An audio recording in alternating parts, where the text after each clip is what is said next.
வணக்கம் மக்களே, welcome to Tamil factory. இது நார்ஸ் இதிகாசத்தின் பாகம் 3. கடந்த பதிவுல அறிவின் நீரை ஒரே ஒரு சொட்டு அருந்திய ஓடினுக்கு அவர் கனவுகளுக்கான அர்த்தம் முழுமையா புரியாட்டியும் அந்த கனவின் முடிவுல வரக்கூடிய உருவம் லோக்கியின் உருவம் தான்னு தெல்ல தெளிவா தெரிஞ்சிடுது. இந்த லோக்கி என்பவர் நார்ஸ் புராணத்துல இருக்கக்கூடிய ஒரு குறும்புக்கார கடவுள்.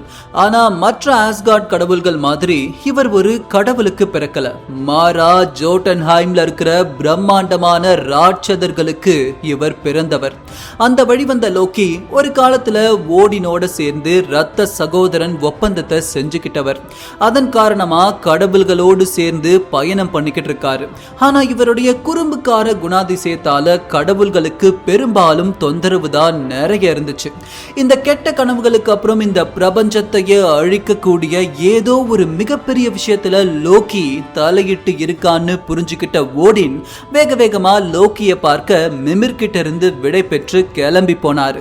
அவர் பொறுமையா கிளம்பி வரட்டும். அதுக்குள்ள நாம இந்த லோக்கிய பத்தி, எந்த அளவுக்கு அவர் குறும்புக்கார கடவுள், அவரால என்ன மாதிரியான விஷயங்கள் எல்லாம் நார்ஸ் புராணத்துல நடந்துச்சு, அவருடைய சக்திகள் என்ன, இது எல்லாத்தையும் விரிவா பார்த்துடலாம். அதனால எப்பவும் போல இந்த பதிவை அமர உட்கார்ந்து முழுசா பாருங்க. இது தமிழ் ஃபேக்டரியின் மிஸ்டீரியஸ் மித்தாலஜிஸ் உங்கள் வழியில்.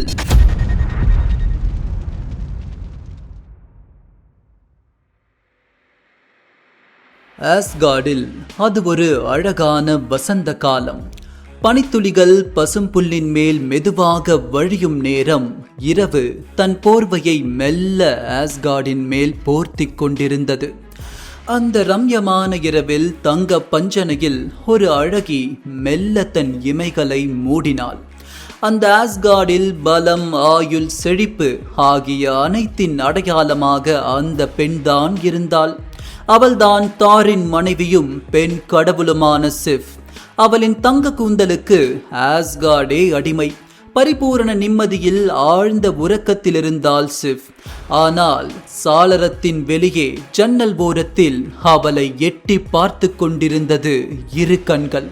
அந்த கண்களுக்கு சொந்தக்காரன் லோக்கி. தன் தீய சிரிப்பை அடக்க முடியாமல் அவளை உற்று நோக்கினான். அப்போது அவன் மனதில் ஒரு எண்ணம் தோன்றியது. தன் குறும்பை காட்ட ஒரு இருண்ட யோசனை அவன் மனதில் பரவத் தொடங்கியது. அன்று அது ஒரு சின்ன குறும்புதான் என்று லோக்கி நினைத்தான். ஆனால் அது எப்பேற்பட்ட பிரச்சனையாக உருவெடுக்கப் போகிறது என்று அப்போது அவனுக்கு தெரிந்திருக்கவில்லை.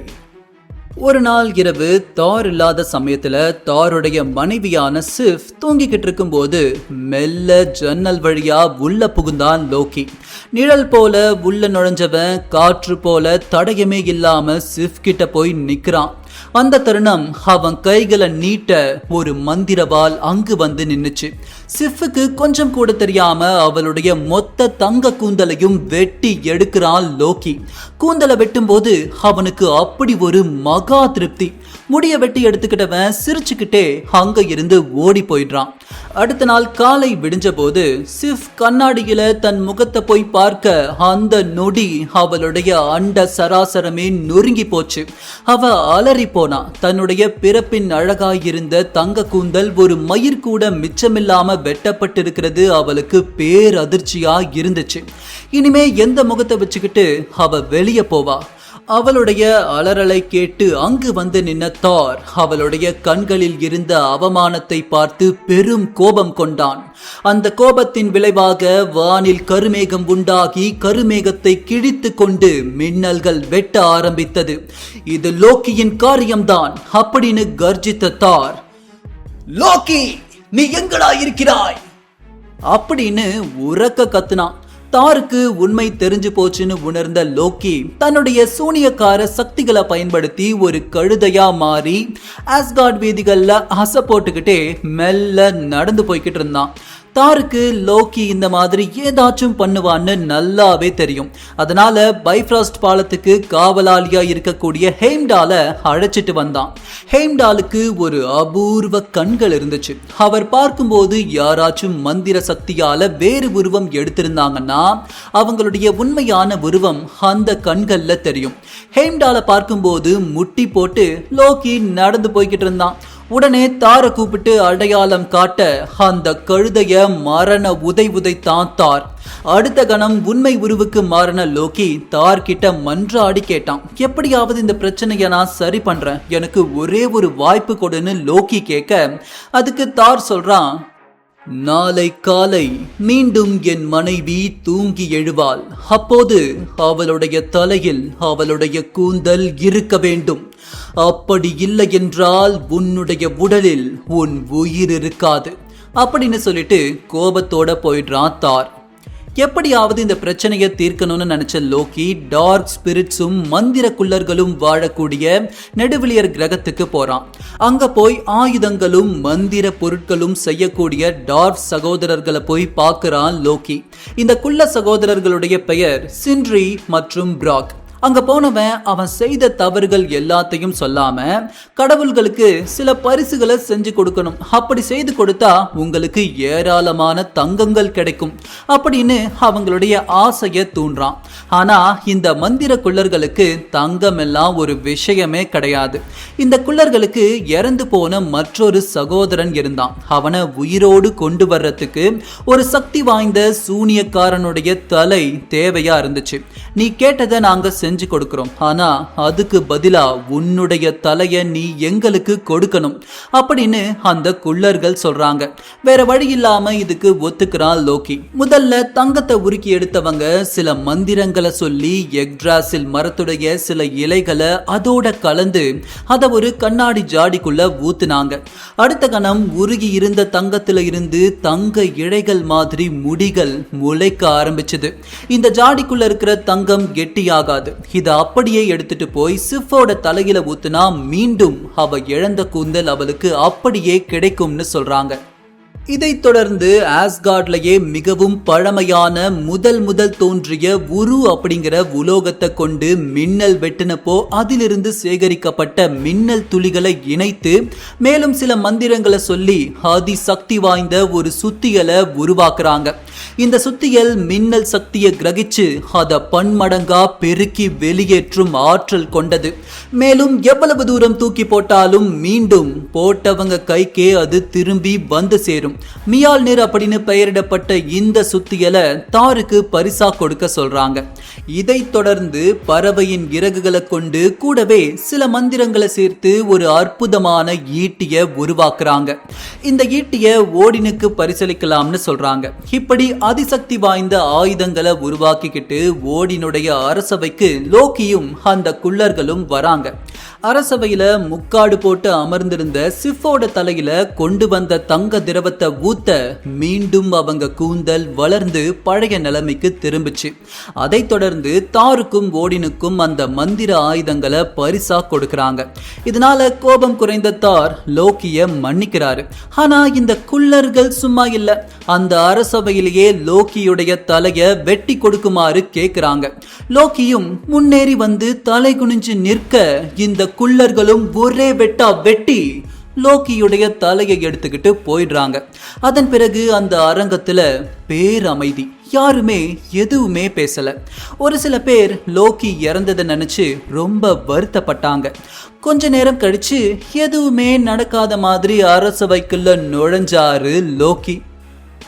எல்லாருக்குமே பேரதிர்ச்சி. ஆனா ஓடினுடைய முகத்துல மட்டும் எந்த சலனமும் இல்லை. லோக்கி எப்படிப்பட்டவன்னு ஓடினுக்கு நல்லாவே தெரியும். லோக்கி தன்னுடைய மயிர் இழையிலிருந்து ஒன்ன மட்டும் பிடுங்கி இன்னொரு லோக்கியை உருவாக்கி அதை தான் குள்ளர்களை சந்திக்க அனுப்பி இருந்தான். நார்ஸ் புராண கதையில இந்த மாதிரி தந்திரக்கார குறும்புக்கார சூனியக்கார சக்திகள் படைத்தவர் தான் லோக்கி. மேலும் ஒரு விஷயத்தை செய்யக்கூடாதுன்னு யாராச்சும் சொன்னாங்கன்னா அதை தான் செய்வேன்னு முதல்ல நிக்கிறவர் லோக்கி. இது அவருடைய மிகப்பெரிய பலவீனமும் கூட.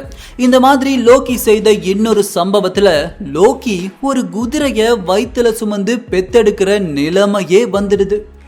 வாங்க அந்த கதையை பார்ப்போம். இந்த ஜோட்டன்ஹைம்ல இருந்த ராட்சதர்கள் அடிக்கடி பூமிக்குள்ள புகுந்து அட்டகாசம் செய்வதனால அவங்கள கொன்னு குவிக்கிறதுக்காக அடிக்கடி தார் பூமிக்கு வருவாரு. அவங்க எல்லாரையும் கொன்னு குவிச்சு எஞ்சி இருக்கிறவங்கள மீண்டும் அவங்க கிரகத்துக்கே துரத்தி விடுவாரு. இதனால தார் மேல இந்த அரக்கர்களுக்கு பழி தீர்க்கும் எண்ணம் பயங்கரமா பெருகுச்சு. இவங்க எல்லாரும் அடிக்கடி ஆஸ்கார்டுக்குள்ளேயும் நுழைஞ்சு தாக்குதல் செய்ய ஆரம்பிக்கிறாங்க. இதிலிருந்து ஆஸ்கார்டு மக்களை பாதுகாக்க ஒரு மிகப்பெரிய அரணை, அதாவது மதில் சுவரை உருவாக்கலான்னு ஓடின் முடிவெடுக்கிறாரு. இந்த மதில் சுவரை உருவாக்குவதற்காக எல்லா ரெலம்ஸ்ல இருந்தும் மிகப்பெரிய கட்டிட கலைஞர்கள் வரவழைக்கப்படுறாங்க. ஆனா பிரம்மாண்டமான ராட்சதர்களையே தடுக்கக்கூடிய மிகப்பெரிய மதில் சுவரை உருவாக்க இவங்க யாராலையும் முடியல. ஒரு நாள் ஒரு கட்டிட கலைஞன் வந்தான்.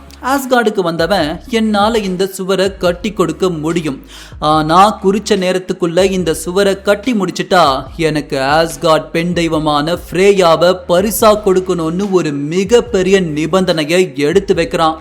இதை கேட்ட ஓடின், தார், ஹெய்ம்டால் எல்லோரும் அதிர்ந்து போனாங்க. ஃப்ரேயா நடுங்கி போனா.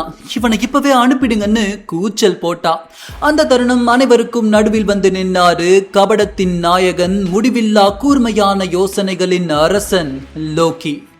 மெதுவா முன்னாடி வந்து தன்னுடைய வாயை திறந்து சிரிச்சான் லோக்கி. எல்லாரும் ஏன் கவலைப்படுறீங்க? எத்தனையோ கட்டிட கலைஞர்கள் வந்து போயிட்டாங்க, யாராலையும் இத கட்டி முடிக்க முடியாது. இவன் என்ன விதி விலக்கா? இவன் முயற்சி பண்ணட்டும், ஆனா கண்டிப்பா அது தோல்வியில தான் முடியும் அப்படின்னு சொன்ன லோக்கி என்னென்னமோ சொல்லி கடவுள்களை சமாதானப்படுத்துறான். ஃப்ரேயா கோவ பார்வையில லோக்கியை எரிக்கிற மாதிரி பார்த்துக்கிட்டு இருந்தா. இதன் பிறகு ஒப்பந்தம் எழுதப்படுது. பனிக்காலம் தொடங்கி முதல் ஐஸ் மழை பொழிவதற்கு முன்னாடி அரண் கட்டி முடிக்கப்படணும். முடிக்கப்பட்டா ஃப்ரேயாவை சொந்தமாக்கிக்கலாம், அப்படி இல்லைன்னா உயிர் பறிக்கப்படும். ஒப்பந்தத்தை ஏத்துக்கிட்ட கட்டிட கலைஞன் தன் கையில இருந்த சுருக்கு பைய திறக்க அதுக்குள்ள இருந்து ஒரு அதிசய குதிரை வெளியே வந்துச்சு. அந்த அதிசய குதிரை எவ்வளவு தூரத்துல இருந்தாலும் எவ்வளவு எடையாக இருந்தாலும் அந்த கற்களை இழுத்துக்கிட்டு வந்து இந்த கட்டிட கலைஞன் கிட்ட ஒப்படைச்சது. வேக வேகமா மதில் எழும்ப ஆரம்பிச்சது. குளிர்காலம் நெருக்கத்துல வரும் சமயத்துல 90% மதில் சுவர் எழுந்து நின்னுச்சு. கடவுள்கள் மனசுல பயம் பரவ ஆரம்பிச்சது. ஓடின் பெரும் கோபத்தோடு லோக்கிய பார்த்துக்கிட்டு இருந்தாரு. தார் மியால் நிற வெறியோட சுத்திக்கிட்டு லோக்கிய நெருங்கி வந்தான். ஃப்ரேயா கண்கள்ல நெருப்பு எரியுது. 3 பேரும் லோக்கிய நெருங்கினாங்க.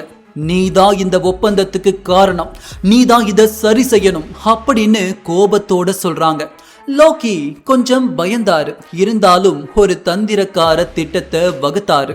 அன்னைக்கு இரவு கற்களை எடுக்க அந்த மந்திர குதிரை காட்டை நோக்கி போனப்போ லோக்கி பின்தொடர்ந்து போறாரு. கொஞ்ச தூரம் போன பிறகு ஒரு அழகான வெள்ளை குதிரையா உருமாற்றம் எடுத்தவர் அந்த மந்திர குதிரை பார்வையில படுற மாதிரி அங்கும் இங்கும் நடை போட்டாரு. அடுத்த கணம் அந்த மந்திர குதிரை வந்த வேலையை விட்டுட்டு அந்த வெள்ளை குதிரை பின்னாடியே போயிடுச்சு. இரவெல்லாம் இந்த இரு குதிரைகளும் சந்தோஷத்துல திளைத்தது. விடிஞ்சா குளிர்காலம் தொடங்கிடும். கட்டி முடிக்க பாக்கி கற்கள் வரவே இல்லை. அந்த தருணம் பார்த்து அந்த கட்டிட கலைஞன் கடும் கோபம் கொண்டான். இது கடவுள்களுடைய சூழ்ச்சிதான்னு புரிஞ்சுக்கிட்டவன் அவனுடைய உண்மையான ரூபத்தை எடுத்தான். அந்த தருணம் அனைத்து கடவுள்களும் ஆடி போனாங்க. கட்டிட கலைஞன் ரூபத்துல வந்தது ஜோட்டன்ஹைமை சேர்ந்த அரக்கன்னு தெரிஞ்சுக்கிறாங்க. மறுகணம் தார் தன்னுடைய சுத்திகளை கொண்டு அந்த அரக்கன் கிட்ட பெரும் போரிட்டு கடைசியில அவனுடைய மண்டைய பிளந்து அவனுக்கு முடிவு கட்டுறாரு. காலையில ஆடி அசைஞ்சு அந்த மந்திர குதிரை பொறுமையா கற்களை கொண்டு வந்து சேர்த்துச்சு. இதன் பிறகு ஆஸ்கார்ட் வாசிகளே மீதமிருந்த மதில் சுவரை கட்டி முடிக்கிறாங்க. ஃப்ரேயா இப்பதான் நிம்மதி மூச்சு விட்டாங்க. ஆனா கதை இங்கையோட முடியல. காட்டுக்குள்ள காணாம போன லோக்கிக்கு என்ன ஆச்சுன்னு நாம தெரிஞ்சுக்கிட்டாகணும்ல. சில மாதங்கள் கழித்து ஒரு இரவுல காட்டுக்குள்ள பெரும் சத்தம். அது குதிரை வடிவில இருந்த லோக்கியே தான்.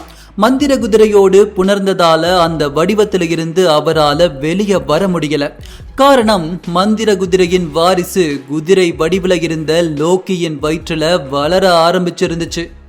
அன்னைக்கு இரவு பெரும் சத்தத்தோட ஒரு குதிரைய பிரசவித்து எடுத்தாரு லோக்கி. பிறக்கும் போதே அந்த குதிரைக்கு 8 கால்கள் இருந்துச்சு. அது அசுர வேகத்தை காட்டுச்சு. அந்த அசுர வேகத்துல தரையையும் தாண்டி வானில் பறக்க ஆரம்பித்தது அந்த அதிசய குதிரை. அந்த குதிரையை கொண்டு வந்து ஓடினுக்கு பரிசா கொடுக்கிறாரு லோக்கி. மீண்டும் லோக்கியுடைய தவறுகள்ல இருந்து அவரை மன்னிக்கிறாங்க கடவுள்கள். ஆனா எல்லா நேரத்திலையும் எல்லா தவறுகளுக்கும் மன்னிப்பு கிடைப்பது கிடையாது. அப்படி ஒரு தவறில் இருந்துதான் பெரும் அழிவின் ஆரம்பம் இந்த புராணத்தில் தொடங்க போகிறது. இவ்வளவு நேரம் நாம பார்த்த விஷயங்கள்ல இருந்து லோக்கி எப்படிப்பட்டவர்னு உங்களுக்கு தெளிவா புரிஞ்சிருக்கும். அப்படிப்பட்ட லோக்கி ஏதோ ஒரு தவறு செய்ய போகதான் ஓடினுக்கு அந்த கெட்ட கனவுகள் வந்திருக்கு. அந்த கனவுகளுக்கான அர்த்தத்தை தெரிஞ்சுக்கிட்ட ஓடின் ஆஸ்கார்டுக்கு திரும்பி வந்தாரு. அங்கு வந்து லோக்கி கிட்ட நடந்த விஷயங்கள் எல்லாத்தையும் சொல்லி உண்மைகளை கேட்க, அப்பதான் லோக்கி ஒரு பெரும் ரகசியத்தை போட்டு உடைக்கிறாரு. அவர் என்ன ரகசியத்தை சொன்னாரு? ஓடினுடைய கனவுகளுக்கு உண்மையான அர்த்தம் என்ன? நார்ஸ் புராண கதைக்களம் எதை நோக்கி நகர்கிறது? இது எல்லாத்தையும் அடுத்த பாகத்துல முழுசா பார்க்கலாம். எனக்கு தெரியும் இந்த சீரீஸ் தொடங்கி இதை கொஞ்சம் டிலேவா தான் நாம போஸ்ட் பண்ணிக்கிட்டு இருக்கோம். இனிமே இதோடைய தொடர்ச்சி இடைவிடாம உங்களை வந்து சேரும். கொஞ்சம் ரீகால் பண்றதுக்கு இந்த தொடர் பாகத்துடைய முதல் 2 பாகத்தை தயவு செஞ்சு ரீவிசிட் பண்ணி பாருங்க. காலம் தாழ்த்தியதற்கு மன்னிக்கவும். நன்றி.